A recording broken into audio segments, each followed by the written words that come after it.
السلام علیکم دوستو، پنجاب کالج گلبرگ لاہور میں 16 سالہ لڑکی کے ساتھ سیکیورٹی گارڈ کی مبینہ طور پر زیادتی کے واقعے کی مکمل تفصیلات پر بات کریں گے، لیکن اس سے پہلے آپ کو یاد دلانا چاہوں گا کہ چینل کو سبسکرائب کیجیے گا اور بیل آئیکن ضرور پریس کیجیے گا۔ مبینہ طور پر چند دن قبل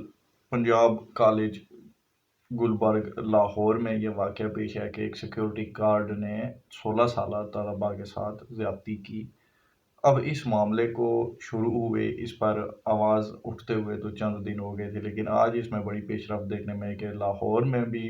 بہت سارے کالجز میں اس پر بھرپور احتجاج کیا گیا اور جوڑاوالا میں بھی احتجاج دیکھنے میں آیا۔ سب سے پہلی مذمت تو یہ بنتی ہے کہ جو احتجاج کرنے والے طالبات تھے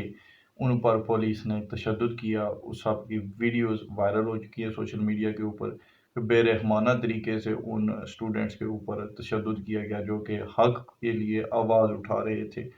اب اس معاملے کو پہلے اس لیے ڈسکس نہیں کیا میں نے بھی، کیونکہ تمام تر تفصیلات جب تک موجود نہ ہوں تو کسی پر اس طرح کے الزام بھی اچھے نہیں ہوتے۔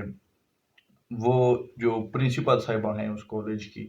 ان کی بھی کچھ واٹس ایپ آڈیو میسیجز جو ہیں وہ سوشل میڈیا پر وائرل ہے، جہاں پر وہ دھمکا رہی ہیں لواحقین کو کہ اگر آپ نے اس معاملے کو اٹھایا تو یہ کر دیں گے، وہ کر دیں گے، ہر طرح کی دھمکیاں ان کو دی گئی ہیں۔ وہ میسیجز بھی سوشل میڈیا پر وائرل ہے۔ اب ان میں کتنی صداقت ہے اس چیز کو انویسٹیگیٹ کرنا حکومت وقت کا کام ہے، ہمارا نہیں ہے۔ سیکنڈلی، گورنمنٹ اگر اس معاملے میں سنجیدہ ہے تو گورنمنٹ کو سب سے پہلے تو یہ بات دیکھنی چاہیے کہ اس دن کی سی سی ٹی وی فوٹیج کیوں غائب کی کالج انتظامیہ نے۔ اگر کچھ ہوا نہیں تھا، اگر کوئی معاملہ ہے ہی نہیں، جیسے کہ اس وقت وہ 11 اس نام کی کوئی طالبات ہیں جو پڑھتی ہیں اس کالج کے اندر، ان سب سے پولیس انویسٹیگیٹ کر چکی ہے، لیکن کوئی بھی اس معاملے پر آواز اٹھانے کے لیے تیار نہیں ہے، کوئی بھی ماننے کے لیے تیار نہیں ہے۔ سب نے جو ہے وہ یہ کہہ دیا جی نہیں، ہماری بیٹی نہیں تھی۔ لیکن بات یہ ہے کہ اس دن کی پھر سی سی ٹی وی فوٹیج کیوں غائب کی گئی؟ اس پر بھرپور طریقے سے احتجاج بالکل ہونے چاہیے۔ کچھ لوگوں کو میں نے دیکھا جی وہ یہ بھی بات کر رہے تھے کہ وہ ایس سی او اس وقت پاکستان میں کانفرنس ہو رہی ہے شنگھائی تعاون تنظیم کی وجہ سے، ملک بھر سے لوگ، تمام ممالک سے لوگ ملک میں موجود ہیں، تو ایسے موقع پر یہ پی ٹی آئی پروپیگنڈا کر رہی ہے۔ دیکھیے اب یہ بات غلط ہے۔ پی ٹی آئی کا میں کوئی پجاری نہیں ہوں، نہ کبھی میں ان کو ان کے نظریے کو کبھی میں نے سپورٹ کی ہے۔ حالانکہ جہاں تک ہو سکا جو بھی ان کی غلط پالیسیاں ہوتی ہیں، ملک مخالف پالیسیاں جتنی بھی ہوتی ہیں، ان پر ہمیشہ تنقید ہی کی ہے میں نے۔ لیکن اس معاملے میں پی ٹی آئی اگر ساتھ دیتی ہے تو بالکل ٹھیک کرتی ہے، ہونا چاہیے۔ اور اپوزیشن کوئی بھی ہو ملک کی، اس طرح کے جب بھی کہیں پر معاملات اٹھتے ہیں تو وہ ہمیشہ ساتھ دیا ہی کرتی ہے ایسی تحریکوں کا، ایسے احتجاجوں میں وہ شامل ہوتے ہیں، چاہے وہ اپنی سیاست کے لیے ہوں یا جس چیز کے لیے مرضی ہوں۔ لیکن جو حق کی بات ہو اس پر آواز اٹھانا ہر بندے کے لیے فرض ہے۔ ہم ہمیشہ یہ سوچ رہے ہوتے ہیں کہ ہمارے بچوں کا مستقبل ہم اچھا دے کر جائیں انہیں۔ ہماری کوشش ہوتی ہے کہ ان کے لیے ایک اچھا مکان، اچھی گاڑی، اچھی جاب ان کو مل جائے، اس طرح کی ہماری کوششیں ہوتی ہیں، اچھا بینک بیلنس ان کے لیے چھوڑ کر جائیں ہم جب اس دنیا سے جائیں۔ لیکن اس سب سے زیادہ امپورٹنٹ معاشرہ ہے، کیونکہ اگر ان کے لیے اچھا معاشرہ ہوگا تو یہ چیزیں نہیں بھی ہوں تو وہ بنا سکتے ہیں، لیکن اگر یہ تمام چیزیں ان کے پاس موجود ہوں، سہولیات زندگی ہر طرح کی ان کو میسر ہوں،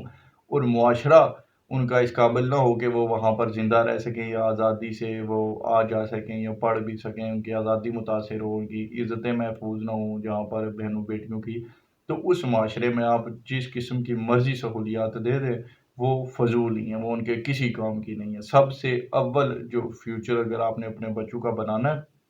تو وہ ہے ان کو ایک اچھا معاشرہ دے کر جائیں، اور اچھے معاشرے اسی طرح سے ہی بنتے ہیں کہ آپ جو بھی اس طرح کے کام ہو رہے ہیں ان پر کھل کر تنقید کر۔ اب جہاں تک بات ہے جی کہ جو لوگ پروپیگنڈا کریں گے، پی ٹی آئی نے یہ سب جو ہے وہ اس کو آواز دی ہوئی ہے اس معاملے کو۔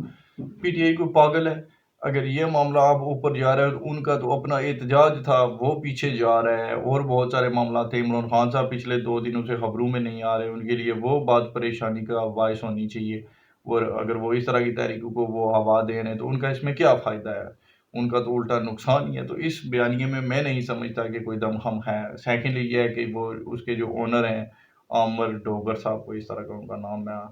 تو وہ جناب نواز شریف صاحب کے کافی قریب سمجھے جاتے ہیں، دنیا نیوز چینل کے وہ مالک بھی ہیں۔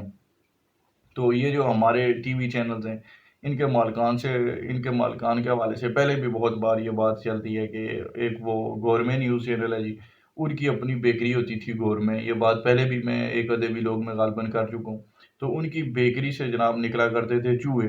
وہ بہت باتیں ہائی لائٹ ہو جاتی تھی، ملک کی بڑی جو ہے وہ بیکری ہے، تو اس کے بعد جب انہوں نے اپنا نیوز چینل کھول لیا تو پھر اب چوہے نکلنے بند ہو گئے۔ پچھلے دنوں میں موٹر وے پر 4 فیملی ممبرز تھے ایک ہی خاندان کے، وہ بیچارے بھی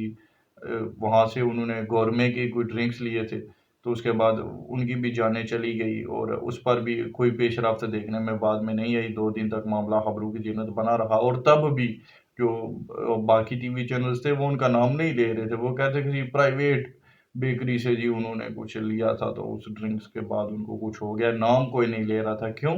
کیونکہ اس بیکری کا مالک ایک ٹی وی چینل کا اونر ہے، تو یہ باتیں غلط ہیں، چاہے کوئی ٹی وی چینل کا مالک ہو، کوئی صحافی ہو، کسی کے نواز شریف کے ساتھ تعلقات ہوں، عاصم منیر صاحب کے ساتھ ہی کیوں نہ ہو، جس کے ساتھ مرضی ہوں،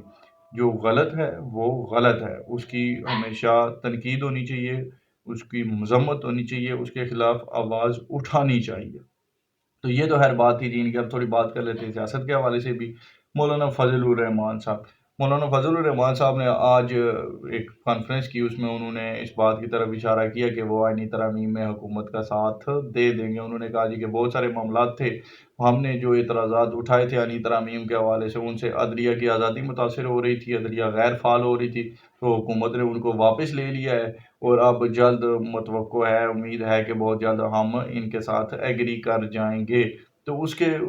بعد کوئی فرق نہیں پڑتا، جن لوگوں کو اب یہ لگتا ہے جی کہ مولانا صاحب کو قاضی فائز عیسیٰ کے ساتھ کوئی بڑی مخالفت ہے اور یہ ہو جائے گا وہ ہو جائے گا، دیکھیے اگر آئینی ترمیم میں یہ بات ہوگی کہ اگر کوئی ریٹائر جج بھی ہو تو پہلی مرتبہ آپ نے جب آئینی عدالت بنانی ہے تو اس میں آپ اس کو شامل کر سکتے ہیں، بنا سکتے ہیں، تو وہ اگر ترمیم ہو جاتی ہے تو بے شک army chief justice of Pakistan جناب وہ ریٹائر ہو چکے ہوں تو ان کو واپس بھی لایا جا سکتا ہے، اس میں کون سی کوئی بڑی بات ہے۔ جہاں تک بات ہے یہ منصور علی شاہ صاحب کی، تو دیکھیے بات یہ ہے کہ بندیال صاحب بھی تھے چیف جسٹس آف پاکستان اس وقت، کیا کر لیا تھا انہوں نے؟ کیا عمران خان صاحب کو وہ رہا کر پائے تھے؟ نہیں کر پائے تھے،